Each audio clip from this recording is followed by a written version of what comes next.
A dragon black as coal, with eyes like green fire. He does not serve, he does not bond, he has no rider, and he never will. His lair is paved with the bones of every man who tried to ride him. He eats the dead, he eats the hatchlings, he eats the eggs of his own kind, and the people who lived in his shadow swore he was older than the dragonlords themselves. Welcome to Westeros Within, where we journey into forgotten ages, hidden legends, and ancient mysteries. This is Mysteries of the Realm, Episode 16. Older than the dragonlords? The wild dragon that ate its own kind. On the island of Dragonstone, beneath the smoking peak they call the Dragonmont, 3 wild dragons once made their home. None of them was claimed. None of them was ridden. None of them answered to any Targaryen. There was Sheep Stealer, Muddy Brown, a thief who came down for livestock in the night. There was Grey Ghost, pale as fog, who kept to himself and fed on fish. And there was the third, the largest, the oldest, the one even the other 2 seemed to fear. The smallfolk gave him a name born of dread. They called him the Cannibal. He was coal-black, his scales marked with green, his eyes a baleful, menacing green that no man cared to meet. He was the biggest of the 3 wild dragons, though not so vast as the great beasts of the age, not Vhagar, not Vermithor, and his name was no idle thing. The Cannibal earned it. He fed on the carcasses of dead dragons. He descended on the hatcheries of Dragonstone to devour newborn hatchlings in their nests. He ate the very eggs of his own kind. No other dragon in all the histories behaved this way. The others took sheep, or fish, or men. The Cannibal hunted dragons. He laired on the eastern slopes of the Dragonmont, at the back of the mountain, away from the castle. And around that lair lay bones. Human bones. For would-be dragon riders had come to him, perhaps a dozen times, hoping to mount the greatest of the wild dragons and claim him for their own. Not one succeeded. Not one returned. Any fool who disturbed the Cannibal, the saying went, did not come back to tell the tale. So here is the mystery. Where did this dragon come from? Every great dragon of the Targaryen age has a story, a hatching, a rider, a line of descent traced back to the fires of old Valyria. We know whose egg they came from. We know whose saddle they wore. The Cannibal has none of that. No hatching, no rider, no line. He simply was, already old, already terrible, when the histories first take notice of him.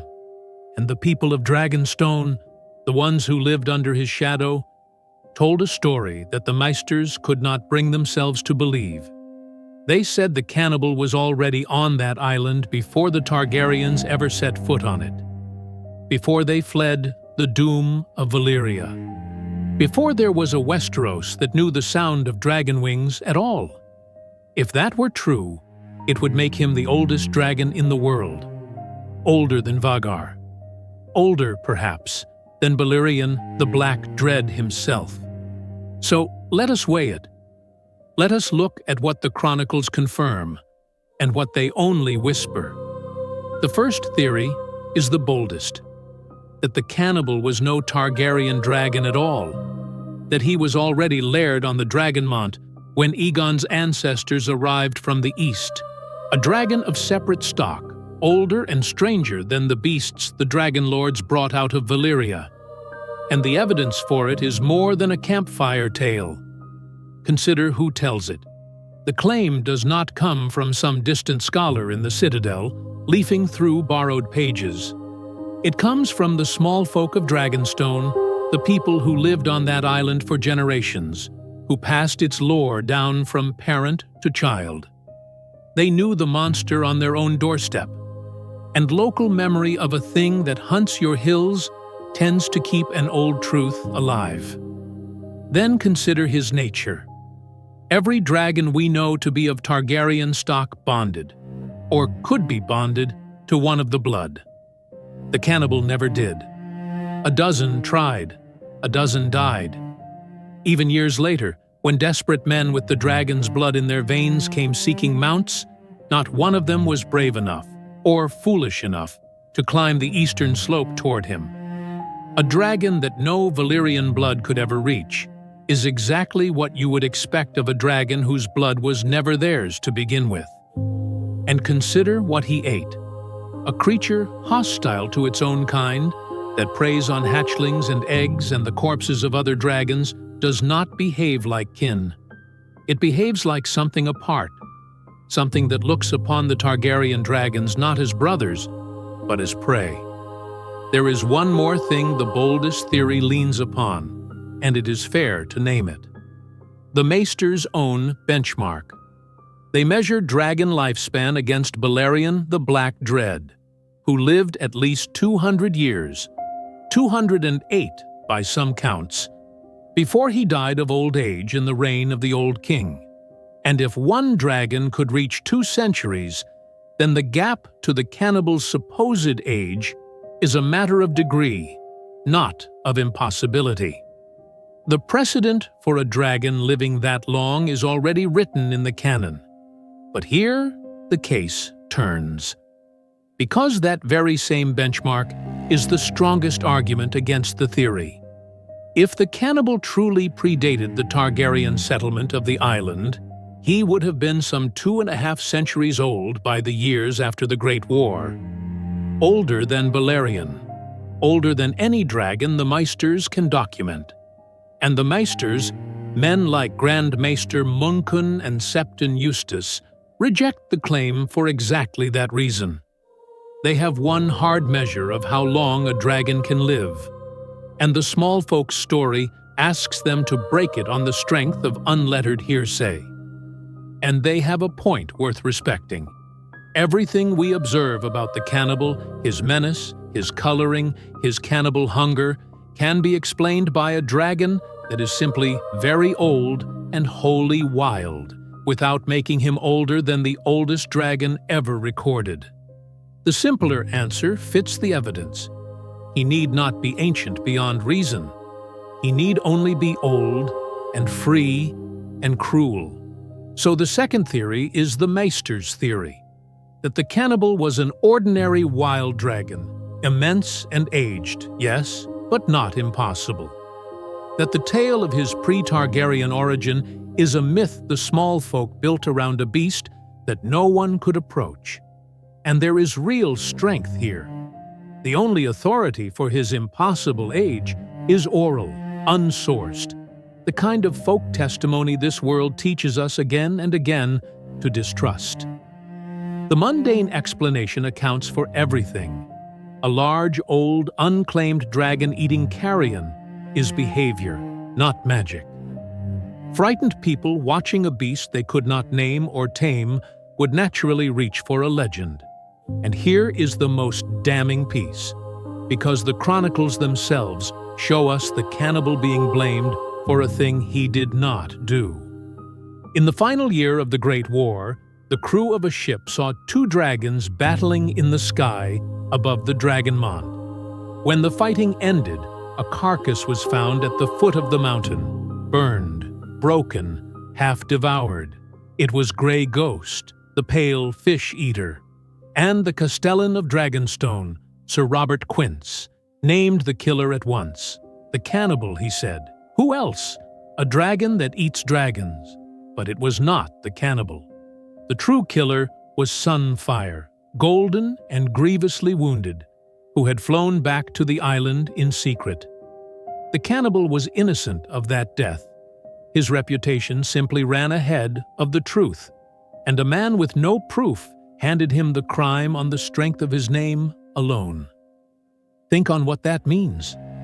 We have direct, in-world proof that stories about the cannibal are wrong, that his legend outpaces the facts, and the tale that he is older than the Targaryens themselves fits that very pattern, a reputation grown larger than any evidence beneath it. Yet even this skeptic's case has a crack in it. The maester's certainty rests on a single dragon, Balerion, one well-fed, well-housed, carefully recorded beast.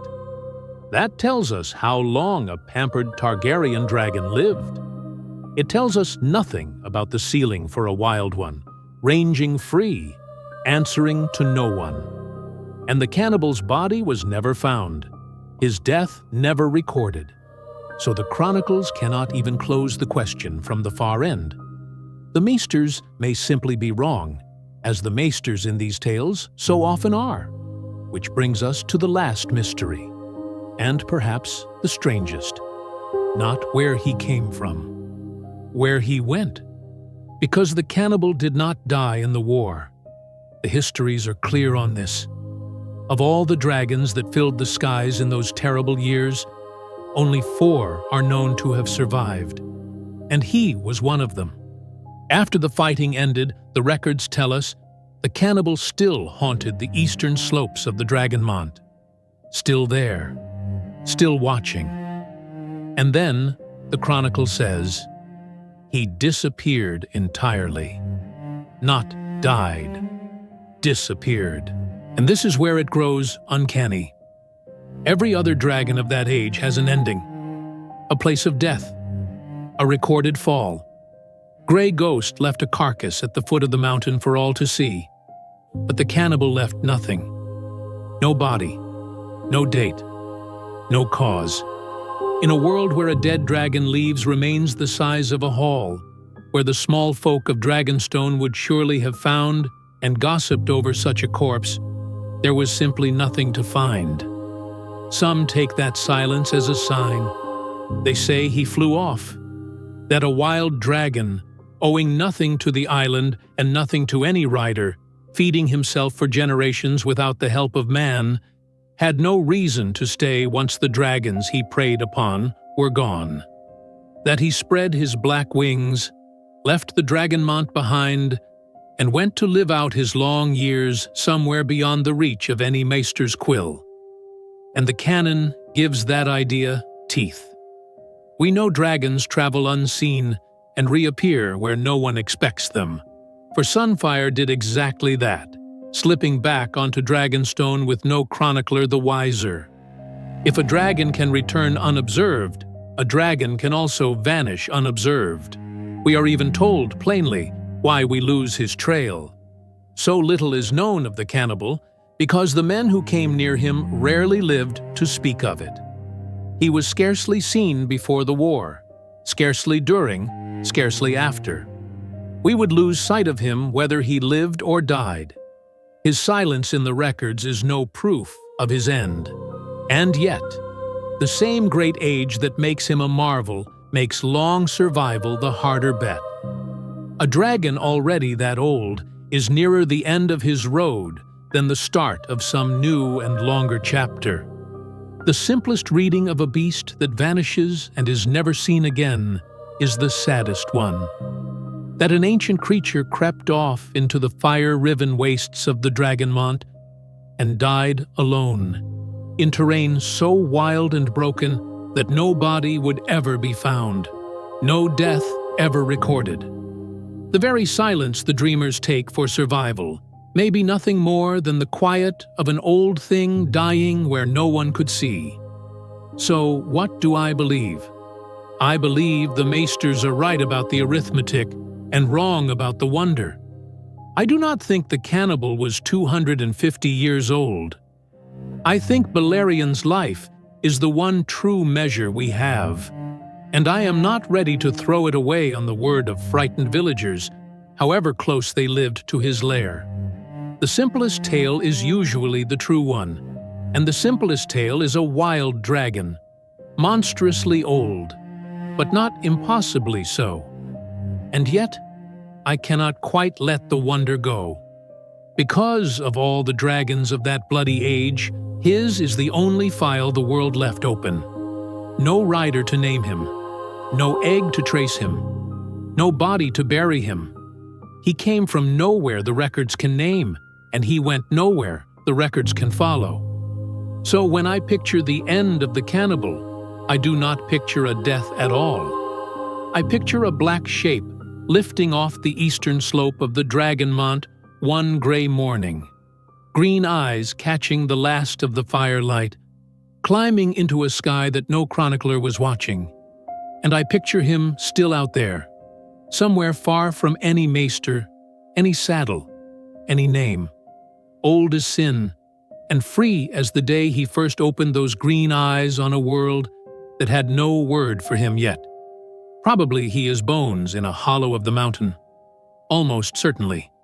But no one ever found them.